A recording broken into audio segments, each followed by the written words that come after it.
they're slouchy and snippy and doofy. Mm-hmm.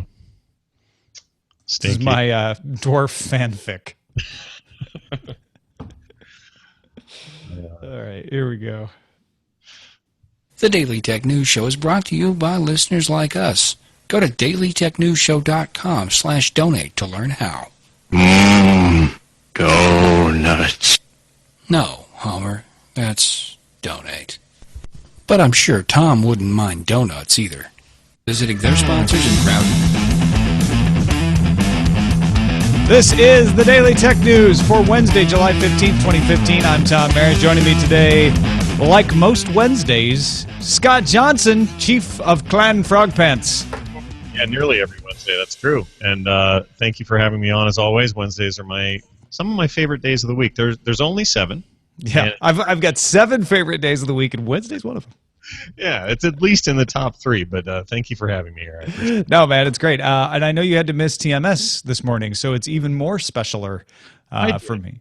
What's happening is, when you try to run a small convention, millions of things seem to crop out of nowhere. And when that's over, man, will the sailing be smooth? When you try to run a small convention, that's huge.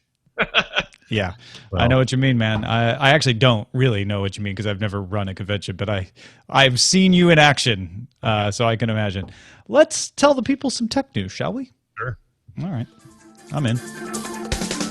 Google has announced their Purchases on Google program, according to TechCrunch. Partners can choose to show text in their mobile ads that says, buy on Google.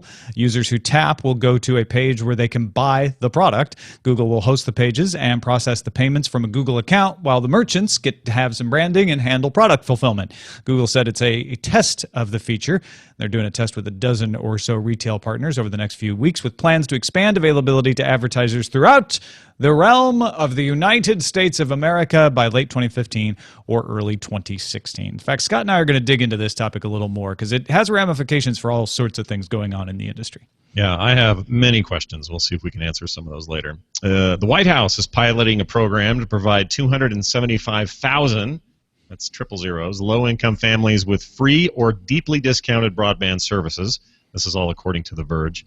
In partnership with Google, Cox, Sprint, and CenturyLink, the program called Connect Home planned to roll out in 27 cities across the United States. This includes the Choctaw Nation of Oklahoma. It's kind of a big deal. The plan will start trying to sign up families and grade school-aged children. Google Fiber will offer the free service in Atlanta, Durham, Kansas City, and Nashville. Cox will offer broadband for $9.99, that's per month, in cities including Macon, Georgia, Baton Rouge, Louisiana, and New Orleans. The Department of Housing and Urban Development will require new public housing developments to support broadband going forward, which is, I think, the most interesting thing here. Best Buy PBS, the American Library Association, and Boys and Girls Clubs of America will offer internet training to these low-income families, and they'll start doing that in a number of cities as well. So signing up families with school-age children, that's good. Providing free or low-cost access, that's good. 275,000 families strung out across 27 cities. I looked it up. 275,000 families is about 2.3, or really almost 0.3% of the households in the United States. So this is not a large percentage. Anything's better than nothing. I will grant you that. Well, and it's a pilot program they're calling. Hopefully that means that's a good point. They'll pick it up for a full series. Yeah, I hope people enjoy the pilot.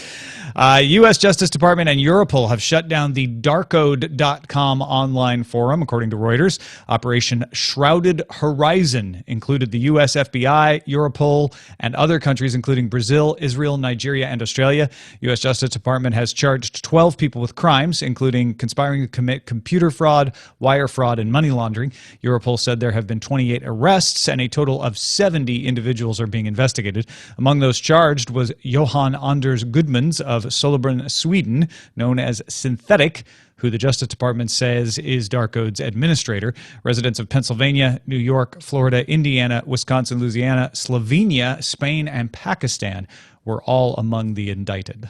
I looked around a little to see if this was what it seemed to be, which was maybe the biggest sting of this type in the modern era, in the information age, and I couldn't find anything bigger or at the very least as wide-reaching.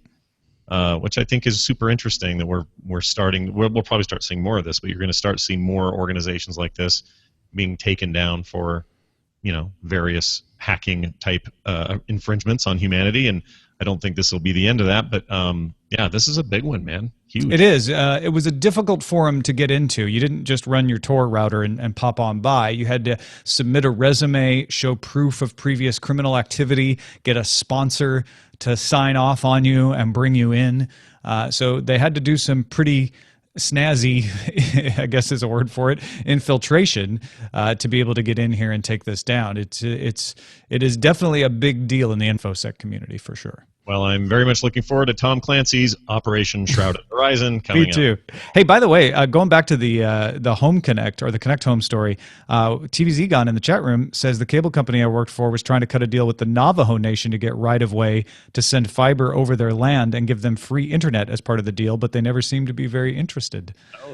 So maybe that's part of the reason Choctaw Nation got involved there. Interesting. Very interesting. Reuters is reporting that Apple's updated their iPod line. It's about time, actually. They've been sitting on the old ones for a while. New iPod Touch has an 8-megapixel iSight camera. The iPhone 6's A8 and M8 chips inside of the thing. The price point for the revamped Touch are as follows: $399 US for a new 128-gigabyte model, $299 for the 64, and $199 for a 16-gigabyte model. All the new iPods, as well as the Shuffle and the Nano, are available in brand new colors. We've got dark blue, pink, and gold. At least gold is new.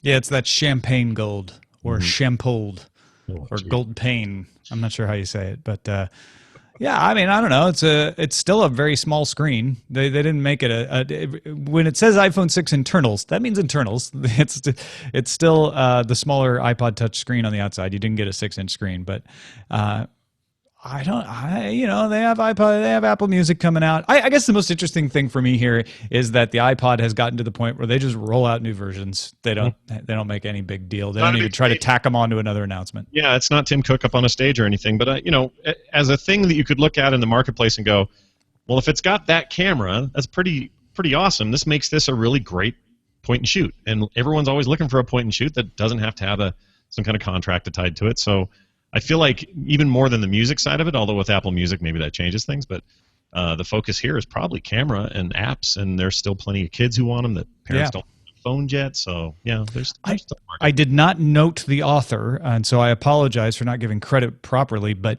someone out there who was writing up this today pointed out that you get a $50 Android phone, pair it with one of these, and suddenly you've got a pretty, I mean, yeah, you have to carry 2 items, but it's a whole lot cheaper than an unlocked iPhone 6 or 6 Plus. That's a really good point. Yeah, just use the other contract. That's great. Or you can buy a cheap HTC phone. New affordable Desire phones are coming to the U.S., according to Engadget. All of them are built on Qualcomm's quad-core Snapdragon 210 with 8-megapixel rear cameras and micro SD and micro SD-XC card slots. You can get up to 2 terabytes in there. The Desire 520 comes to Cricket Wireless, 526 to Verizon. T-Mobile and AT&T get the 626, and the 626S will be prepaid only. Prices will vary by carrier. This is HTC's nice mid-range phone line, and it's very popular in lots of countries. Well, good. I'm glad to see they're still doing that. And I just had a thought for the gold. It should be, you were right, it should be sham gold, because it's not real gold. It's kind of champagne. So then you're concluding the whole word gold. So do we have to call it shamold to make it an actual sham old? That's what I pretended to be old. I was sham old. Pew Research in the news, and they've just done a Knight Foundation study about the evolving role of news on Twitter and Facebook. This is pretty interesting. They found that 63% of U.S. Facebook and Twitter users, so not everybody, but the users of Facebook and Twitter, active users surveyed, said that these platforms serve as a source of news about events and issues beyond what they get from their friends and their families. The study also found the proportion of users who say they follow breaking news on Twitter is nearly twice as high as those who say they do so on Facebook. That's kind of been my experience as well, 59% versus 31%. Facebook users are more likely to post and respond to content. I feel like that was I think we all felt like we knew that. It's nice to see a study bear that out. Anyway, while Twitter users are more likely to follow news organizations, CNN, breaking news, whoever. However, 60% of both Twitter and Facebook users said that the sites were, quote, not a very important way, unquote, that they get their news. And if you throw in people who don't use Twitter or Facebook at all, the percent of U.S. adults who use both Facebook and Twitter to find news drops to 8%. So much, much lower. 66% of U.S. adults use Facebook. 17% use Twitter. So there's a lot of numbers here. And if I were to try to sum this up, I guess what I'd say is, hey, more people notice that they're seeing news if they use Twitter and Facebook, but still not a lot of people using Twitter, and about 2/3 of us use Facebook. Would it be hard?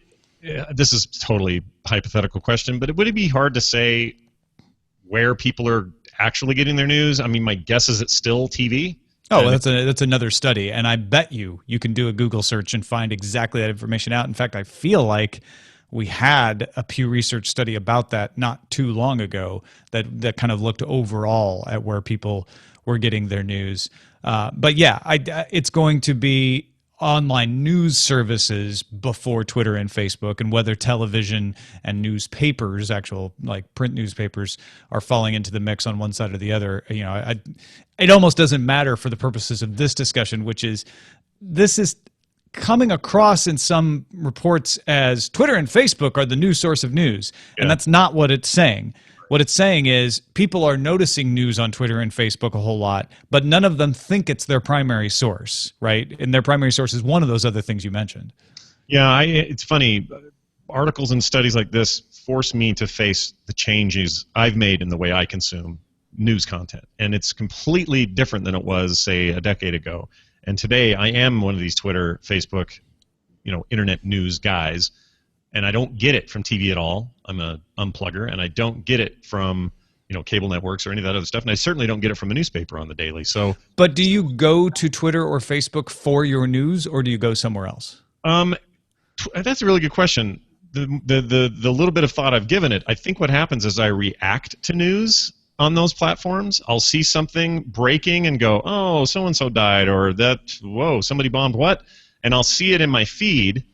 But I'm not there to get it. I was there to just, what's going on with everybody? Oh, Tom said this, Veronica said that, and breaking news, there's been a shooting somewhere. And then I've got it. I'm linking off to something else. I may be investigating more, but you're right. I don't really go there for my news, and I know you can do lists, and people create news lists and things like that, but I'm often just too busy to be bothered with that, and sometimes news comes to me.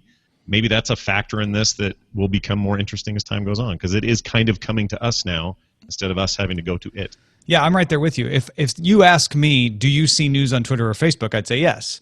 If you ask me, do you consider it an important way to get news, I'd say no. I'm right here in the middle of this study because I go to sources. I go to my RSS feeds. I go to the BBC News. I go to all kinds of places to find news. Those are the important places to find news.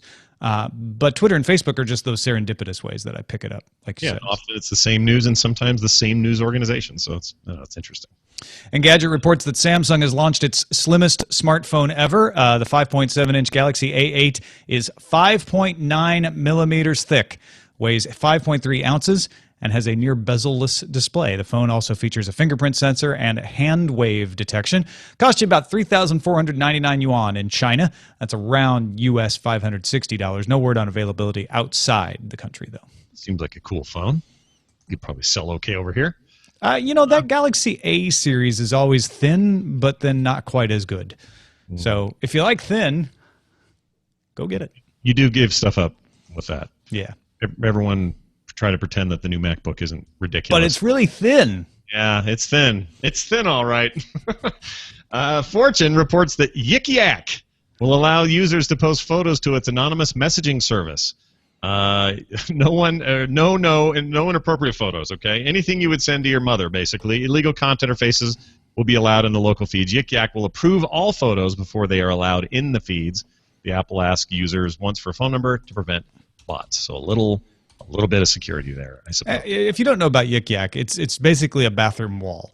And I mean that in most senses. Like, there's some really disgusting things that get posted in there, but it's anonymous and it's local. So for me, if I ever look at Yik Yak, I usually see the local colleges like Loyola Marymount, Santa Monica College, etc., maybe even UCLA, students posting things about keggers and just studying and all of that. That's kind of its demo. So the idea of putting photos in here, I think would be very disturbing for some people who like the anonymity of it. But then Yik Yak's like, no, we're going to hire people to make sure nobody's faces show up. It's really interesting. Yeah, I tried this app out forever ago when it first came out, and it was for a talk on a show about it or something. And my son came to me probably 5 months ago and said, Dad, can I get Yik Yak on my phone? And I said, no. So I'm just putting it out there that if you're a parent of a 15-year-old, consider the N-word and say no. The next web is another N-word, but it's a good one. That reports that taxi hailing app Get, G-E-T-T, has updated its Android and iOS apps to make it easier for visually impaired and blind users to book a taxi.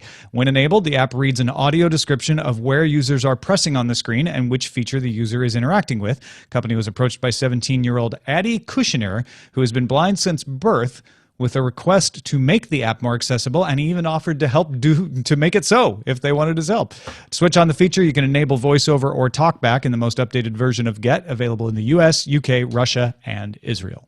Good thing to do. It's good PR. Yes, please do that. Good stuff. CNBC is reporting that venerable music legend Neil Young posted on Facebook Wednesday that he will no longer allow his music to be streamed.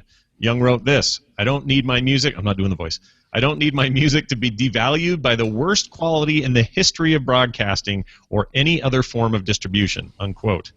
And then he also wrote, when the quality comes back, I'll give it another look. Never say never. He made absolutely zero mention that this includes his Pono music service, which he helped develop. Yeah, and I did a quick check, and the Neil Young music is still up on Pono, but I bet he hasn't pulled it down from all the streaming services. He may have overspoken too, and his people are like, no, hold on, our thing, because one of the hallmarks of the Pono service, as I understand it, I haven't used it, but is that it had much better fidelity sound. That was kind of by design, and absolutely. Yeah. He wanted that as part of him being involved in it. So it very well may be that all he's really talking about is the Spotify's, Apple Music's, and Ardios of the world, and not talking about his own service. He wants to teach your children to appreciate music, and this was just a song before he went. I hope he teaches them well, Tom. I hope he teaches them well. CNBC reports Intel announced earnings per share of 55 cents on revenue of $13.2 billion. Analysts had expected 50 cents on revenue of $13.04 billion. Guidance for the full year has revenue down by approximately 1%. And Netflix had their earnings as well, added better than expected 3.28 million streaming subscribers in the June quarter. People tend to look at subscribers with Netflix more than revenue. They did well on revenue as well. And in fact, Netflix said that the new season of Orange is the New Black spurred a record amount of streaming. So all good news there. Does this? I don't know if it does, but does this include their recent sort of international expansion stuff they've been doing?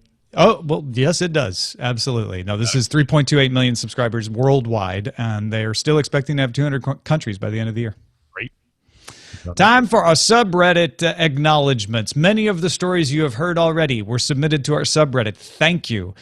Get in there, dailytechnewsshow.reddit.com, submit some stuff, and vote on it as well. The voting is probably the most important thing, because that's what we look at is like, oh, did this get a lot? Did it not get much? Sometimes we'll put it in anyway if we think it's important. Sometimes we won't put it in anyway, even if it's got a lot of votes, if we're thinking it's maybe overhyped or something. But we do look at that. It does help us figure out the tally every day. And today, there was so much Reddit. starfuryzeta submitted the Gawker report on former Reddit CEO Yishan Wang's latest post. He took responsibility for loosening up Reddit's free speech policies in his day, and he defended former interim CEO Ellen Pao, who he says resisted the board's push to ban all the hate subreddits. New CEO and co-founder Steve Huffman posted that neither he nor co-founder Alexis Ohanian, quote, created Reddit to be a bastion of free speech, but rather as a place where open and honest discussion can happen. Huffman is going to host an AMA on Thursday at 1 p.m., and you can bet it will be a doozy. Yeah, and that post is a doozy. There immediately somebody found an old post by the same co-founder that seemed to say almost the opposite of what he's now saying. By the co-founder or by the former CEO Yishan Wang? By the co-founder, by the same guy back in 2012 or something. By Steve Huffman or Alexis Ohanian? I thought Steve. By Huffman saying, like, this is a bastion of free speech. It's a big open thing, and everyone's okay. do whatever they want, and it felt antithetical to what this statement is. Do you have a link to that so we know exactly what he wrote? I'm going to find that. Because especially in this story, saying, I think he might have posted something contrary to this is kind of important. Oh, here it is. It's in the actual comments of the link we already have. So Got on it. Oh, excellent. the content policy update, I'm just going to see if I can whip down to it. There's like a before and after, and it looks like the comments have buried what I saw, but it's in here. I just saw it. Oh, here it is. Okay. So they call out lines like this. This was in Reddit 2012, supposedly being attributed to him. Okay, now I haven't gone through to make sure it's for sure him, but this is what it says. We will tirelessly defend the right to freely share information on Reddit in any way we can, even if it is offensive or discusses something that may be illegal. We remain committed to protecting Reddit as an open platform, and they have a link to the original post.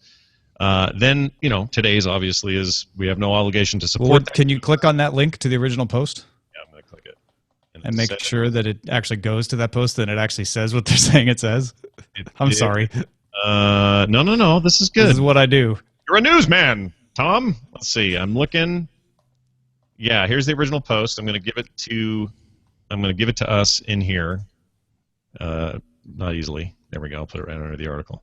And then this thing talks. Now, sadly, what it appears to me as I read this is that some of this stuff was taken a little bit out of context. For example, there's a line item in here that says, today, this is back in 2012, says, today we are adding another rule, no suggestive or sexual content featuring minors. Right. So what he's saying is we care deeply about how using Reddit as a platform. This doesn't contradict what he wrote yesterday in any way. Yeah. This is exactly the same thing of what he wrote yesterday, which is we want it to be an open platform for discussion, but we don't consider it a place where you can say whatever you want. So we are adding a rule, no suggestive or sexual content featuring minors. That's what he wrote 3 years ago. Correct. That's why I'm always wanting to check these things. It's good that you did, because my assertion is that this is the stance that the entire comment section is taking. That they are saying something now that they said the opposite of back in 2012. And after now looking at this article, I don't see that it's all that tonally different. If you want to have a problem with Steve Huffman's stance of like, you know what, we're not going to allow certain things on Reddit because you think it should be more open, that's great. But this is not an example of an about face on his part. He's saying we've never been a bastion of free speech, but a place where open and honest discussion could happen. And that's what he's saying in that old post from 3 years ago is like, we want this to be a place of open and honest discussion, but sometimes it crosses the line. And where we think it crosses the line, we're gonna call that out. So are you saying there's rhetoric and hyperbole surrounding this whole Reddit thing? Is that what you're telling me? I kind of think so. Yeah. I kind of think so. Yeah. Am I being too extreme by thinking that? I think that you're absolutely right. And in fact, it may redefine what those two words mean on the internet. Yeah. Anyway, there's more. Captain Kipper, for example, who's always sending us cool things, submitted an Engadget story that the Commodore PET is back as an Android phone. I almost said an iPhone. That ain't gonna happen. With a Commodore 64 emulator on it. So your dreams have come true. Android Police believes the phone is a rebranded Orgtech WA phone. The phone will be available in Italy, France, Poland, Germany, all later this month, around $300 US for the 16 gig and $360 for the 32 gig version of it. If you want to live your nostalgic Commodore 64 bone to its fullest, which who even knows what that means? What I just said. Here's your chance. I'm a big Commodore 64 fan. Still have a Commodore 64. Was the second computer. Was the computer I really learned to program on. I don't want this. Did you have a tape drive with yours? I had both the tape drive and the 1541 disk drives, 2 of them. Nice. Okay. Strike It Rich submitted the Hackaday post on how to build a proxy ham in the wake of Bill Cottle's DEF CON cancellation. The article describes using a Ubiquiti Rocket M base station, a Raspberry Pi, and a Yagi antenna, and an Ethernet cable. Ars Technica also notes that Rob Graham at Errata Security has his own recipe, and Proxy Gambit is a similar device for $235. Use of any of these products may violate your local laws, though, so check to make sure you're not breaking the law before you go and either obtain or use one of these things. But even though under questionable circumstances this talk has been canceled, there's still plenty of ways to do what he was going to talk about. I suspect Darren Kitchen has things to say about this. I bet he does. That's a good point. And that is a look at the headlines. I suspect Scott Johnson has something to say about purchases on Google, which everybody's calling a buy button. Minor quibble. the mock-ups that they're showing is just text, but it doesn't really matter. You're on mobile, and Google is got to be able to increase the amount of money it makes for mobile. What everyone's saying about Google, they were saying about Facebook a year ago, and Facebook has started to make that transition to investors' satisfaction. Just today, a quarterly Adobe Digital Index came out showing that marketers are shifting their ad spending to mobile, but Google is flatlined. They're expected in Q2 to have raised mobile revenues 1% to 2%, not nearly enough. Bing and Yahoo are projected to grow at much higher rates. Google will still get 55% of the $82 billion spent on search, but that won't last forever if they don't move. Baidu's number 2, by the way, at 9%, so they have a big lead. After April's Mobilegeddon, where they changed search results on mobile based on mobile-friendly sites, cost per click rates for mobile search ads did rise 16%, although click-through fell 9%. And Facebook display ads in that same period grew around 4 times Google. So there you go. That's why Google needs to do this. That's why Google is, head over heels trying to tell you, hey, we've got all these great features on mobile. Sell your ads. Scott, how does this strike you as a small businessman and consumer? Well, in a few ways, a couple of things that struck me while you were rereading this, and I was going through all of this earlier today, kind of trying to make sense of what their plans are and what the existing market is. And the fact that this is a push in general by not just Google, but a lot of people to create an easier buying experience for people on mobile makes sense to me, because now often is the time where I'm on a website, I want to buy a thing, and it's kind of a pain. If I have to put a credit card in, it's a huge pain, and there's bigger chance of goofing up the number because I got a little keyboard. I'm on the bus or something. I'm trying to do this with people around me. Like, it's just a very different proposition than desktop computing ever presented with buying. So I get the whole push. I understand why we're all doing it.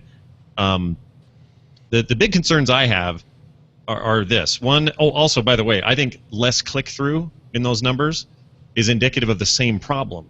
People see ads on mobile now, and mobile ads are more expensive, so it seems like, whoa, it's a new push toward mobile advertising. But the reason click-throughs are down is because, again, there's a pain-in-the-butt factor involved. If I'm clicking through on a mobile phone, that will sometimes launch an app. Sometimes it launches in a new tab in the browser I'm using. Sometimes the browser I'm using, because I downloaded it from the App Store, is not the same browser as everyone else is using, so it's not the same mobile experience. Like, there's that, again, that pain-in-the-butt factor. So I understand everybody wanting to do that. My concerns would be this. They're going to launch this thing with limited partners, and that makes sense. You got to start somewhere, and then you build it out. Will that ever sort of extend to a guy like me that has a store and I sell a bunch of prints on it, and let's say I want to do some AdWords or whatever and have people see it on mobile sites and buy it there? What are my options down the road? Because what it feels like is a garden where only big companies can exist, and little guys are going to have to figure out other ways. You're kind of taking away their, it's like, pre-App Store days, pre-Google Play and pre-iOS. Well, hold on, though. We don't know that that's the case. In fact, Google said it was going to roll it out to all advertisers. So it could be a templated thing where they say, here, fill in this form, tell us where your checkout is, or maybe they're going to give you a separate bill of merchandise that you'll have to fulfill on. But if you're already fulfilling on your own merchandise, they're going to say, here you go. We'll plug into your big cartel or your Shopify or whatever and help you do this, or at least give you the information you need to do that. If they do that, if they say anybody can sign up, you just have to allow them to use Google Wallet, and then we'll send you the money, so you're going to have a Google account. Does that change it for you? Yeah, it does. And if the truth be told, I'm taking some devil's advocate stances on this simply because this raises questions, forgetting about all like the stuff it raises in the EU about net neutrality and some other issues you brought up earlier, which we can totally get to. But for me, I'm actually kind of excited. You give me a platform where I can sell more stuff. It means a percentage of something I'm doing goes to somebody. For developers, that's to Apple or somebody else for an app store. For on Steam, if you want to get your game noticed, that means Steam gets a little cut, but the benefit to you is much greater because now you've got a platform where there's a lot of exposure. Heck, we could thank free services like Facebook and Twitter for giving us a platform where we have way more exposure and way more spread. So I'm never going to poo-poo a thing that gives me more access to more people. For me, at this point, it's all just about whether or not I am given, it's democratized access to the same kind of tools, right? And whether or not Google takes a bigger chunk on off the top when they sell the ads to you in the first place. I don't know that part. But what does this do? Just going back to my whole point about net neutrality and issues overseas and other stuff. What do you think that any of this is a hurdle for them?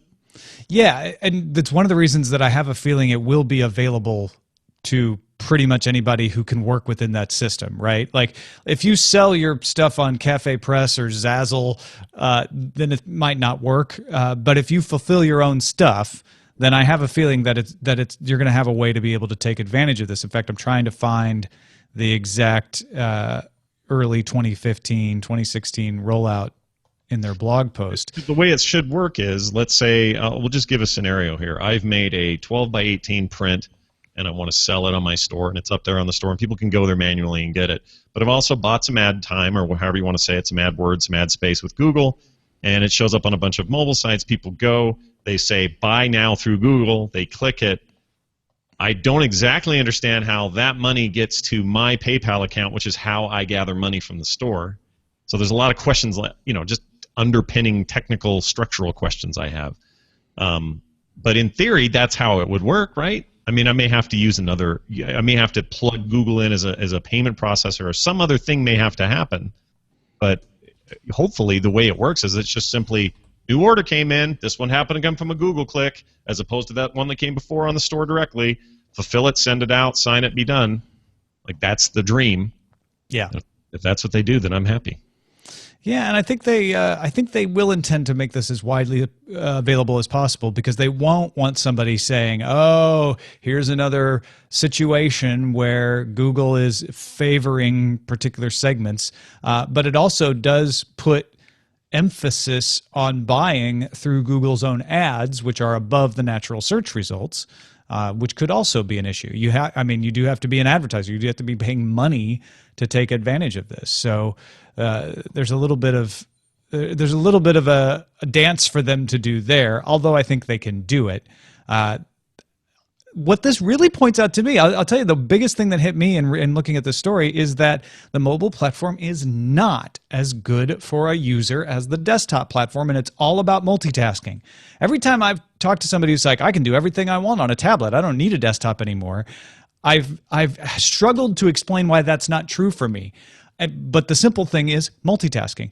And they mention in this blog post how, well, when you're on a desktop, it's easy to just have someone link over to your site and people will shop, right? There's no friction there. On mobile, though, because everything's in apps, there's friction because you have to open an app. And that's one of the other announcements today. Google said they're going to allow deep linking into apps from search ads as well, because they're trying to replicate the web now. They're starting to realize the downside to siloing everything off in apps, and they're trying to work around that. Frankly, man, Google, you want to win this? I would make Android an HTML5 based web app and operating system similar to Firefox OS as soon as possible, and say, now everybody can have an app and everybody can link across things, and multitasking becomes so much easier. Some of multitasking is just going to be screen size and tap interface. I get that. But a lot of it has to do with siloing everything off in these apps. Yeah, and you forget how much you just alt-tab and move over to that thing and quickly enter this, and a new tab opens, and all the while the stuff you were reading as a reference behind it all is still sitting there so you can look at it. And desktop brings this stuff and has brought it for so long that you do feel it when you're on mobile. Like, you feel the convenience. Like, man, mobile, this is the best. I love it. I'm anywhere I want to be, and I just checked that email and answered that guy. But there's something that's sometimes intangible that just feels off about the experience on, I don't care what phone it is. You just feel weird about that, the way that worked, the way I had to copy and paste that. I couldn't just shortcut key to a quick entry for my to-do list. Like, there's just these little quirky things in this forest full of apps that they've got to figure out a way to conquer. And we as users do too. I don't think it's settled how we're ultimately going to want to use all this stuff, and that includes buying stuff. So yeah, it's a big challenge for them. It's interesting to see Yahoo and Bing doing well in the same period. I don't know if that just means they're getting a piece of the pie that left Google, or if that's something else. It's just an expanding market, and that's hard to say. But I thought those numbers were interesting. And don't forget Pinterest, Twitter, Facebook, all doing similar buy button type things, where they're trying to make that mobile purchasing aspect frictionless. They're all trying to solve for that same issue. It'll be interesting to see which one does it best. Have you ever bought from Twitter, real quick, one last question? I'm just curious if you've ever done that. Nope. the email thing. Neither have I. I'm really curious about that experience, and it was so much talk about it, and then I haven't heard a thing, and I'm not even sure I've seen too many ads that have prompted me to. Yeah, me either. So interesting. Our pick of the day comes from Tim, who wants to know why Eggnight, Egnyte, at Eggnight.com is never brought up in cloud storage conversations. He says, could it be because they don't offer a free version, just a limited trial? Is it because they're not catering to individuals? Their minimum plan is 5 users. It's a business plan. But Tim says, I don't know. I've used Eggnight for about a year, and it is by far the most capable, fastest, most feature-rich file cloud storage that I've ever seen. Their hybrid functionality alone is so useful, I could never be without it again. Tim says, it blows the doors off Box, Dropbox, and OneDrive. SharePoint trying to be a file system. I'm adding the isn't even in the same league. My 2 cents. Keep up the great work. So Tim is a big Eggnight fan, and so Eggnights getting its due today thanks to Tim. These picks are never sponsored. They're always user picks. I have not used Eggnight. I cannot say whether it's any good. The only thing I will say is the reason it doesn't get brought up is it is an enterprise class cloud storage system.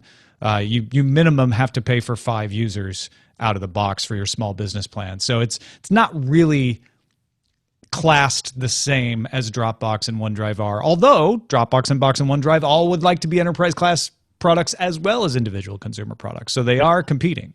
They're almost going the other direction. You hear about their new initiatives in enterprise solutions. Yeah. It seems to be coming that way. So I wouldn't be surprised if Eggnight did maybe a little more consumer direct single guy sort of stuff at some point.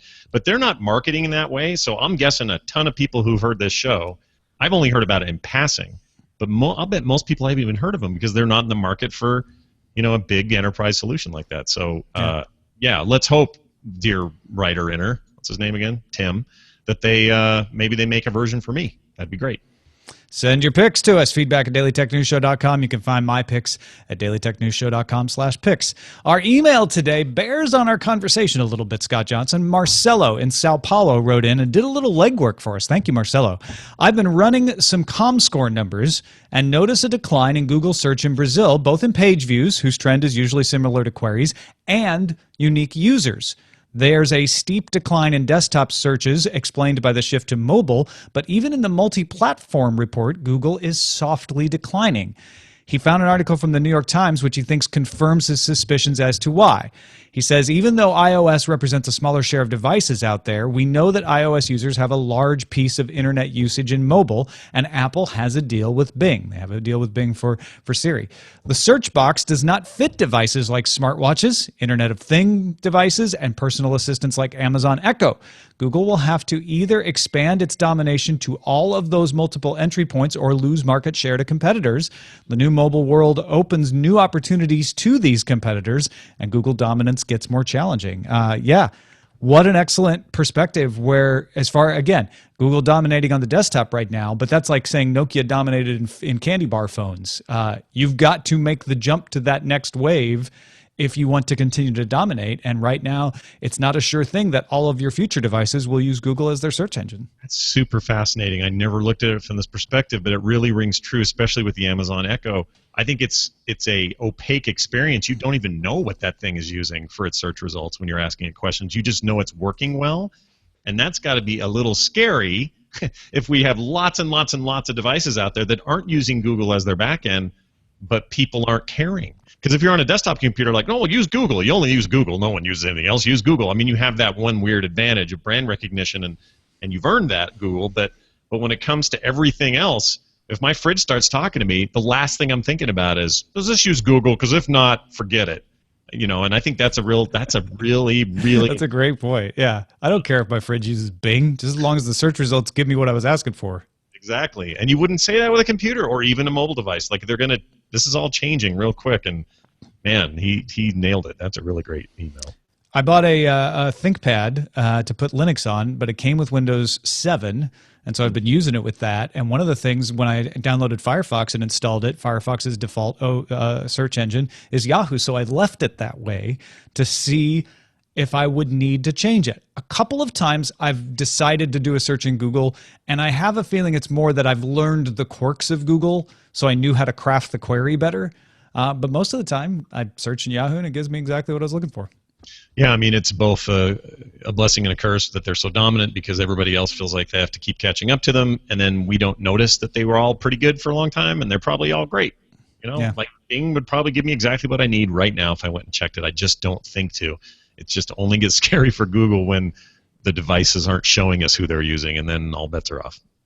Well, that is it for the show. Thank you, Scott Johnson, as always. I know you've got what's this little soiree that you're putting together coming up in a couple weeks? I have our yearly fan convention called Nerdtacular. It's happening the 30th, 31st. No, it's the 31st and 1st, I guess, although we'll be there on the 30th. Anyway, it's a little confusing. It's the end of this month. It's only in a couple of weeks is all, and very excited about it. Lots of producers coming. Yourself, Veronica Belmont, Brian Ibbett. Oh, too many to mention. Blizzard's Chris Metzen will be there. We're freaking out a little bit about that.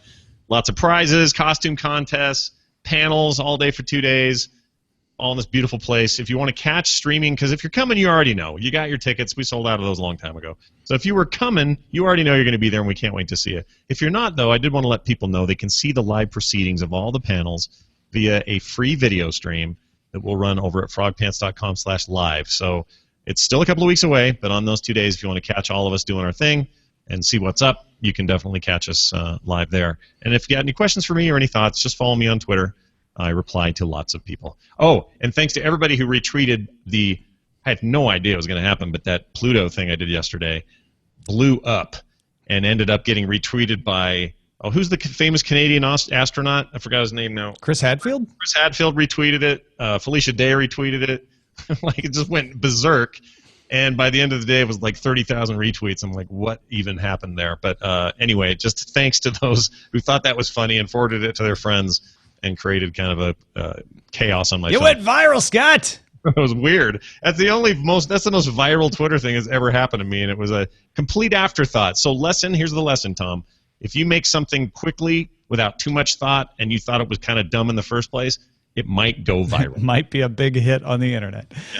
Speaking of Nerdtacular, we've been mentioning this a lot, so apologies if you're tired of hearing about it, but there is a Daily Tech News Show shirt specially made for Nerdtacular. It was designed by Jenny Josephson, our producer, and then polished up by Seb Gons from our chat room, and it has Nerdtacular on the back with all of our names spelling out Nerdtacular. You can see it at dailytechnewsshow.com/store. You can order it there, and if you use the code 2SIDES, you can skip the shipping charge and just pick up the shirt at Nerdtacular if you happen to be going. Your size and everything. So, and don't forget, there will be a live DTNS at the show as well. So there's that. Thanks to our Patreons for making it possible for me to do stuff like that. Patreon.com/AceDetect, and all the people who support the show. It's a value for value model. You can give as little as you want. You don't have to give anything if you can't afford it, or you can give as much as you want at dailytechnewsshow.com/support. Our email address is feedback@dailytechnewsshow.com. You can give us a call, 512-59-DAILY. Leave us a message. Listen to the show live Monday through Friday, 4:30 p.m. Eastern at alphageekradio.com, and visit our website, dailytechnewsshow.com. Back tomorrow with Allison Sheridan as our guest. Talk to you then. This show is part of the Frog Pants Network. Get more at frogpants.com. Diamond Club hopes you have enjoyed this program. Boom, boom, boom, boom, boom, boom, boom. By the way, the guy, Matthew Oxley, who did that and does the instance theme and stuff, he did the music for that little piece. He's on ABC's ESPY Awards tonight with some kind of, he's not on it, but his music's being used for some kind of comedy show promo. Yeah, it was super. You mean Matthew Oxley at MatthewOxley.com? That's the guy. Who you thank for doing the themes for the instance? Yeah, but you're supposed to say that 3 times faster when you say it. Matthew Oxley at MatthewOxley.com. Great show, everybody. What should we call it? Well, the leader is right now Neil Young demands that the internet get off his lawn. My, hey, get off my lawn. Yeah. Keep on rocking in someone else's streaming service. Oh, rocking in the streaming free world is next up. Streaming free. I like that. It's clever. Yep, proxy ham sandwich. Nice. And then sales fulfilling prophecy. That's nice. Good for a sandwich. And then I'm looking for others. Cell phone spelled SELL. They did there. Tricky, tricky. Mm-hmm. Yeah. Oh yeah, which one was that? Reddit and forget it? Reddit and forget it. Mm-hmm. That's good. That's not bad. That's been Yeah. submitted before, right? No? Yeah. I feel like that's familiar. Yeah, There have been so many Reddit-y Yeah. things. So many Well, thank you, Reddit-y W. things. Scott S1, for filling in for Beatmaster today. Yes, You are- thank you. You are a dream. Beatmaster Fresh. Sham Gold. It's Really. looking like a race between Rockin' in the streaming free world and Neil Young demands the internet get off his lawn. I really like that for the internet get off his lawn one. I think Yeah. that's like my Showbot.tv. favorite. I like that. So Neil Young. Can we shorten it and say Neil Young says, internet, get off my lawn? Well, what about Neil Young to internet? Get off my lawn. That works. That works. Yeah. Neil Young to internet. Get off my lawn. I think that's my favorite one because it's like that Clint Eastwood movie. Wasn't there a movie where Clint Eastwood was like, get off my lawn? How do you spell Neil Young? Is it N-E-I-L? I think it's N-E-I-L, but let me check. I'm going to say Neil Young to net. Yep. Get off my lawn. Yeah, it's N-E-I-L. Thank you. Keep on rocking in a free world. Wow. Wow, wow, Into the black and out of the streaming. wow. That's really good. Like, put that up with I'd put that with Jimmy Kimmel's or Jimmy Fallon's. Yeah, you do a good one. No, it's not that good. That's pretty good. But can you do the boss? Jimmy Fallon does it great. Probably not. Can't do that one. Certainly not on demand. So what's going on in everybody's worlds? Oh, Well, I've been working on my Bruce Springsteen impersonation Yeah. for about 3 seconds now.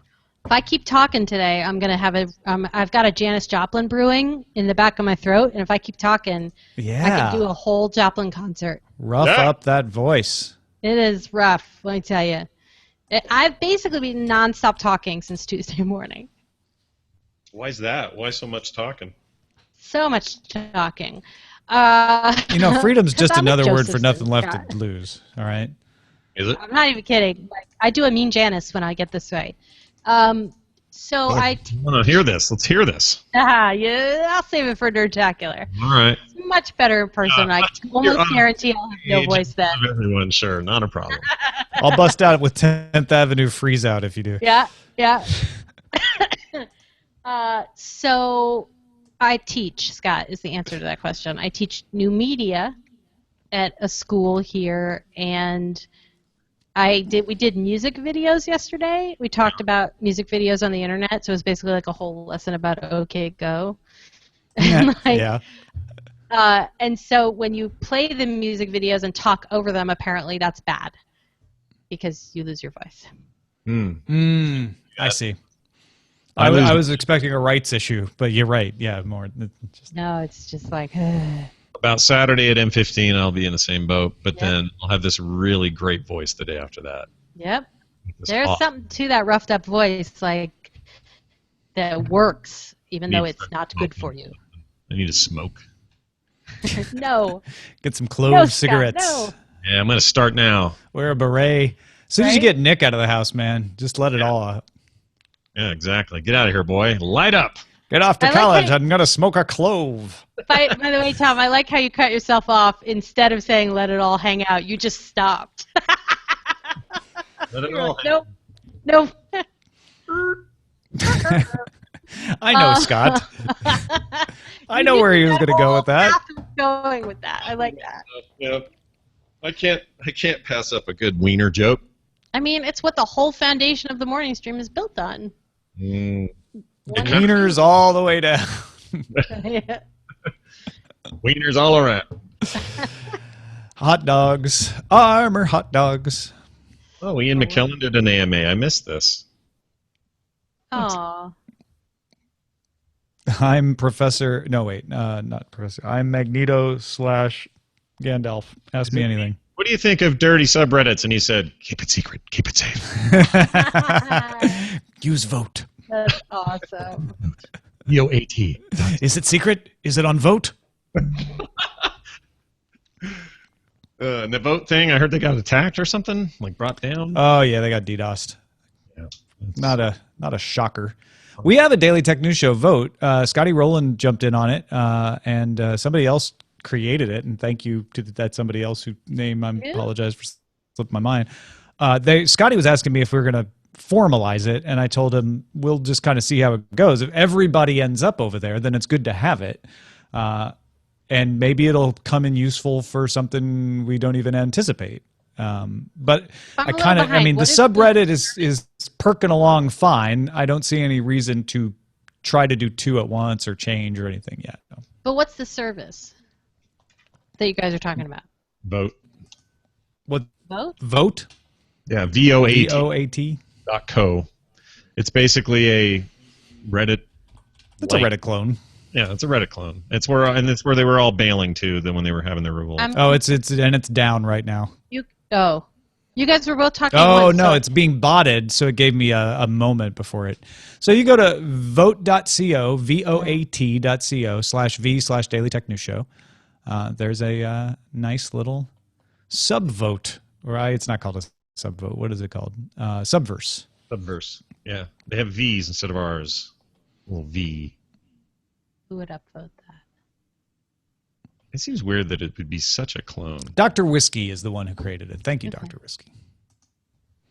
Hey, I like anyone named Dr. Whiskey. Right? If I was making a Reddit, I'd try to at least do something new. I don't know. It's the same. But the issue with Reddit isn't its user interface. True. Well, I might disagree. But they went as far as that's not why people are protesting. That's what I'm saying. What we'll do when we have sub pages, we'll put a V there, just like the R on the other. That's weird. You don't even have to have that. It's weird. But hey, who am I to say, Tom? Who am I? You're Scott Johnson. To say. You teach your children well. Their parents' hell will slowly go by. I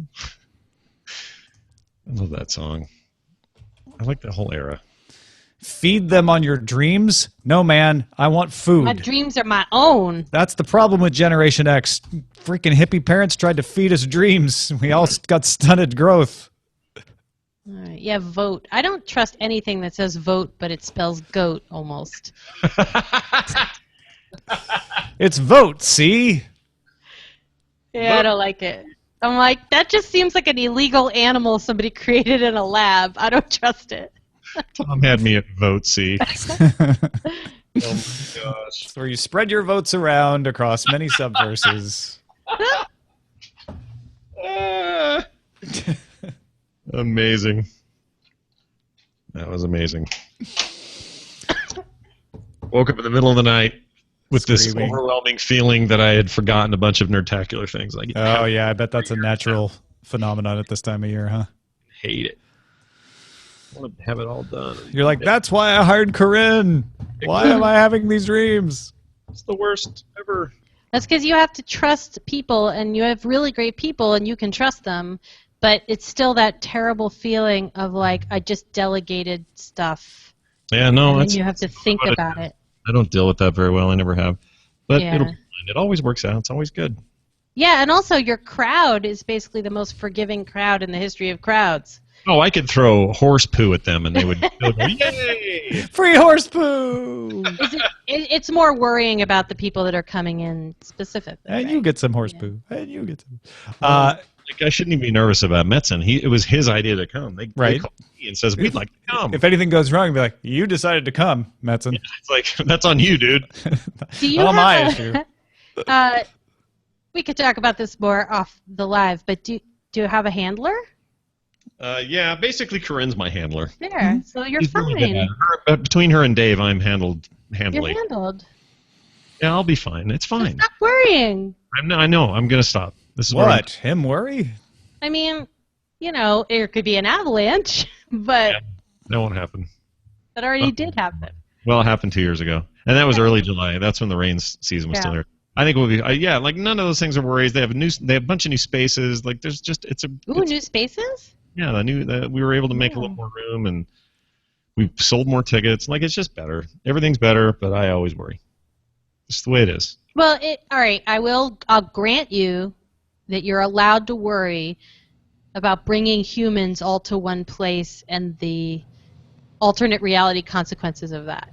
Yeah. Just right? the responsibility of taking on 1,500 people plus the people who are performing for them. I get it. That's just the general anxiety of, like, making a big decision. And Just if wants it everyone to have a good time. Yeah, and if you don't, here's the problem: is that, and I've been told this. People say, "Well, I would worry more about you if you didn't worry about it." Yeah. Like, Sure. if you weren't freaking out, then you just don't care. And I guess that's true. I just wouldn't mind swinging it back just a tiny bit to, like, a little less waking up at 3 a.m. Have we going, talked about Valium? Because that's what the dentist gives me when they try to shoot my mouth full of needles and I start crying. "True."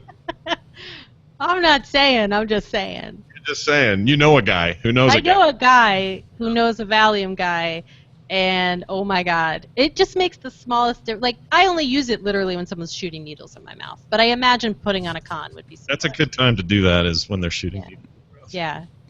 I'm actually notable as the person who they remember forever in the dentist's office because of the unmitigated sobbing that happened the last time they just tried to deep clean my teeth. Dude, you are me. I was not happy. Like, I do not. Well, I'm gonna stop talking now, but I do not like the dentist. Yeah, I hate him. I actually really like my dentist, but I hate that I have to know him. Same. Yeah. It was like, why are you lifting up my gums? Stop. Yeah, don't do that.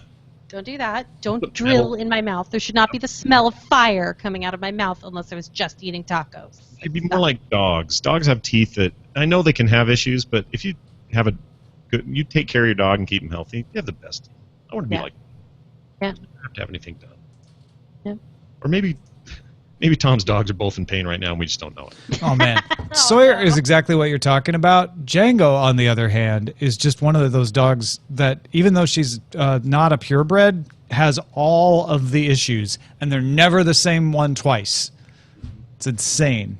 Yep. And yet, she's outlived her life expectancy. So, Yeah, still kicking. yeah. It's good. It took us forever to find a food that she wouldn't have problems with, not to get too graphic, and they just discontinued it. Oh. So I think I found a replacement that she's tolerating okay. But man, that dog. She was supposed to get surgery on her canine cruciate ligament, which is torn, and came up out of the blue with a weird liver reading, and they're like, we can't give her surgery with that liver. I'm like, she just knows how to get out of surgery, I guess. I don't know. Sheesh.